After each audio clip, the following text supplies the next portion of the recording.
आध्यात्म मार्ग के। इसलिए आपको ये मालूम नहीं कि आप कितना लाभ प्राप्त कर रहे हो, आपका कितना उपकार हो रहा है। परमात्मा कबीर जी जो काशी में बनारस में दुल्हा रूप में आए थे, दानक रूप में, वो पूर्ण परमात्मा है।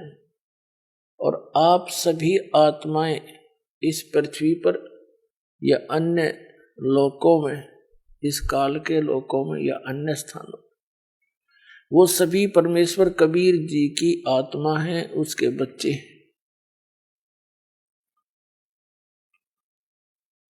और हम यहां पर आए, हमने बहुत बड़ी गलती करी थी, अपने परमात्मा को भूलकर उस परमात्मा से हम हृदय हटाकर और यहाँ का जो भगवान है ब्रह्म ज्योति निरंजन सरपुरुष, इस पर आसक्त हो गए।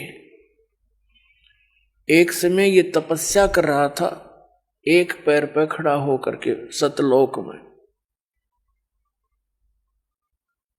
और हम इसकी इस अदा पर कुर्बान हो गए, फिदा हो गए।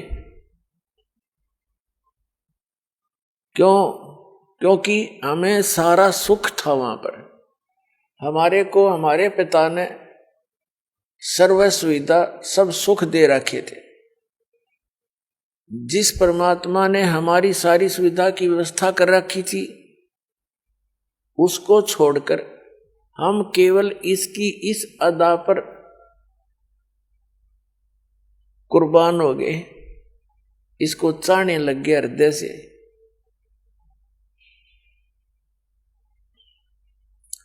परमेश्वर ने बहुत बार आकाशवाणी की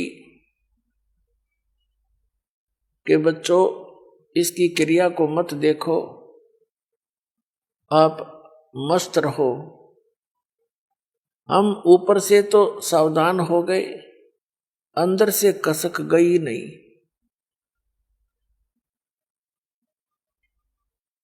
तो जिस कारण से परमात्मा के दिल से उतर गए हम पतिव्रता पद से गिर गए। परमात्मा कहते हैं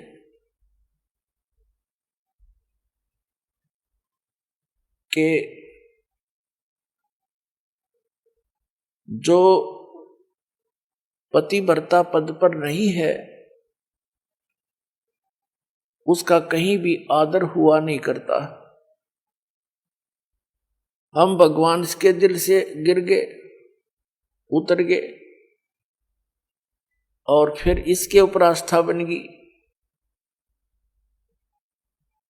अपनात्माओं, यही रोग हमारे आज विद्यमान है प्रत्येक प्राणी के। तो फिर क्या हुआ कि इस ज्योति निरंजन काल भगवान ने परमात्मा से कुछ याचना की। परमेश्वर कबीर जी ने पूछा, क्या चाहता है तू ज्योति निरंजन? क्यों तू खड़ा होकर तप कर रहा है?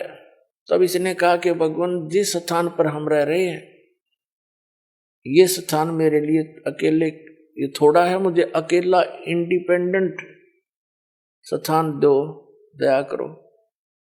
परमात्मा ने इसको 21 ब्रह्मांड दान कर दिए, गिफ्ट इसका दे दिया। जैसे एक साहूकार पिता अपने पुत्र को 21 प्लाट उसके अलॉट कर दे के लिए ले जाते। फिर इसने सोचा इसमें कुछ कंस्ट्रक्शन करूं, उसके लिए इसने फिर तप किया। परमात्मा ने पूछा, तू क्या चाहता है? इसने कहा कि मुझे कुछ कंस्ट्रक्शन करने का मटेरियल दे दो, रचना सामग्री दो, कृपा करो। परमात्मा ने इसको 3 गुण और 5 तत्व दे दिए कि ले अब खेल खिलौनों से। फिर इसने फिर तपस्या की। इस काल भगवान ने, जिसके लोक में हम यहां महाकष्ट उठा रहे, तो परमात्मा ने पूछा, अब क्या चाहता है तू? इसने कहा कि मेरे को कुछ आत्मा भी दे दो, मेरा अकेले का दिल नहीं लगता है। परमेश्वर ने कहा कि ये आत्मा मेरी है, मेरे वचन से, मेरी बॉडी से बाहर आई है, मेरे बच्चे हैं, इनको मैं किसी कीमत पर नहीं दे सकता, और मांग ले तेने जो मांगना है। तो इसने फिर से कहा कि दया करो, मेरा अकेले का दिल नहीं लगता। तब परमेश्वर ने कहा कबीर जी ने कि ये जी कोई सब इच्छा से जाना चाहता है तेरे साथ तो पूछ ले उनसे। अब ये फिर आप जी के पास आ गया, जहां आप रहा करते थे, सारी सुविधा थी आपको सतलोक में। सतलोक के अंदर आपके बहुत बड़े सुंदर मकान महल वो खाली पड़े हैं, और सदाबहार बाग है, वहां पर बगीचे हैं, सेब संतरे काजू किशमिश मेवा वहां सदाबहार है, बड़े बड़े मकान हैं, आगे बड़ा लॉन है, उसमें आपके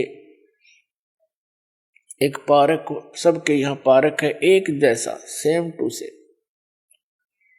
और वहां पर बहुत सुंदर झूल हैं जहां तुम झूला करते थे। जो बकवादे हम यहाँ खोज रहे हैं ये तो कुछ भी नहीं है, जिनको हम सुख मानते हैं, और वहां आपके चरणों में सदा रहेंगी वो सुविधाएं। या तो मान लीजिए कोई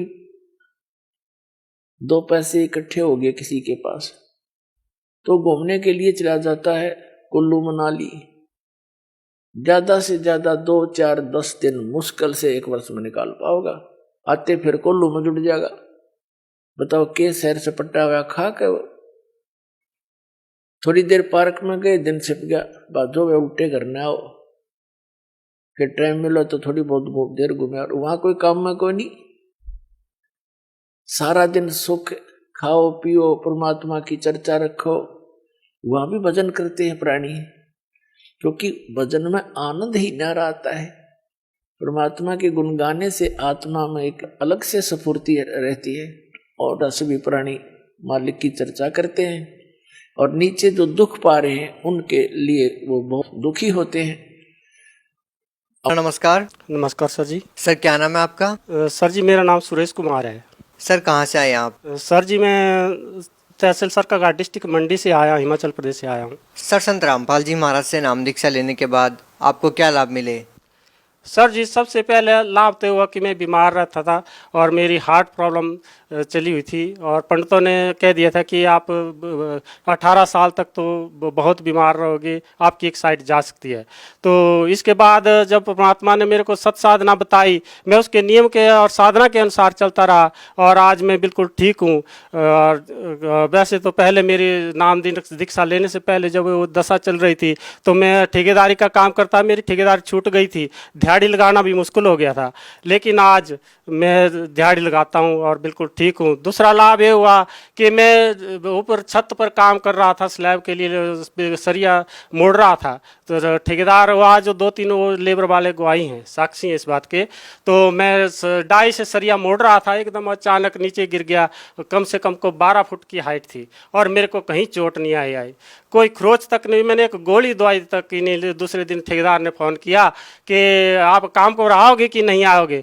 मैंने कहा जरूर आऊँगा, मैं ठीक हूँ, बिल्कुल ठीक हूँ। तीसरा लाभ हुआ जी कि मेरे लड़के दोनों बीमार थे, ट्रेनिंग कर रहे थे और दोनों लड़के बीमार थे, तो जब संत रामपाल जी महाराज से नाम दीक्षा ली तो मेरे दोनों लड़के आज ठीक हैं। ट्रेनिंग करने के बाद आज वो दोनों ही कंपनी पर एडजस्ट हो चुके हैं और अच्छा सैलरी है उनकी। और मेरे को चौथा लाभ ये हुआ कि मेरे पास मकान कम था, क्योंकि बच्चे जवान हो चुके हैं, शादी वगैरह करनी थी, तो शादी के तो मैंने सोचा मकान एक आधा कमरा डाल लेते हैं, तो क्या परमात्मा का पता ही नहीं चला, मैं दूसरी मंजिल का कमाल का काम लगाया हुआ है, और जो मेरा मकान जो अब तैयार होने के कगार पर है, बिल्कुल केवल छत ही डालने को रह चुका है और सारा पूरा तैयार हो चुका है।